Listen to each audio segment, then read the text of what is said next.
As the efforts continue in the background, we're just going to take a moment to meet some pretty amazing people. I'm getting emotional already. Sorry, guys. I'm sorry. Give me a second. Okay. Mikki and Michael. Again, we have been without a home for just over a year, and I couldn't afford to pay my rent. I haven't worked full-time in 3.5 years, and I couldn't pay my bills, so we were evicted for arrears.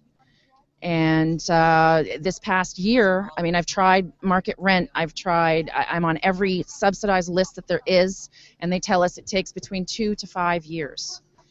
I do know that there's empty units out there. I know that there's units in disrepair, and it doesn't seem like anyone's jumping on anything. And the existing system is so complicated to try and maneuver through. Sometimes it's a phone number you get from a friend. It doesn't have anything to do with an agency, and things really didn't start moving for me probably until about 3 months ago.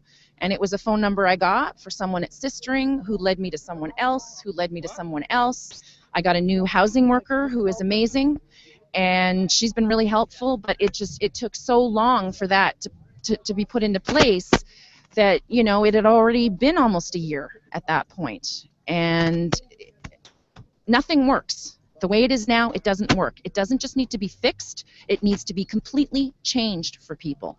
And there's other families out there, and there's other people out there who need housing, who deserve housing, and they should have it. Nobody should have to live on the street. I don't care what their circumstances are. I mean, there's also problems with treatment centers. There's addiction issues, mental health issues. It affects across the board. And it's just wrong. And our government is not doing anything to fix or change anything. And that's where it has to come from.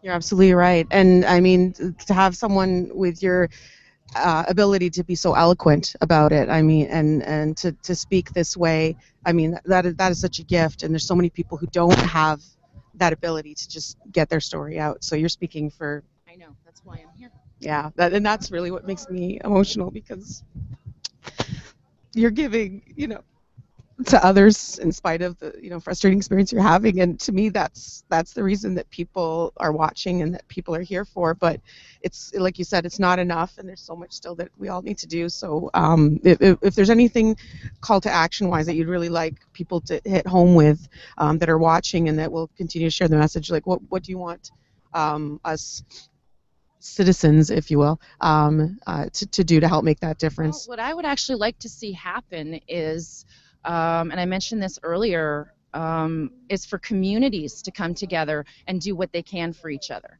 I mean, I've actually done more networking with people who are in my situation or have been in my situation, and we've passed around phone numbers, and a larger group has to do that. You know, housing workers, whoever. You know, I mean, I don't know if there's any hard and fast rules as to whether they're allowed to do things like that, but something has to be done. Because, again, trying to navigate this system the way it is, people give up. People give up. And if I was on my own and didn't have my son, I'm not really sure if I'd be one of those people or not. I don't know. Well, that's an important message, the power of numbers, and just doing something, just getting up and doing something about it. I know I'm forever changed for today, so thank you. Thank you very much for your bravery.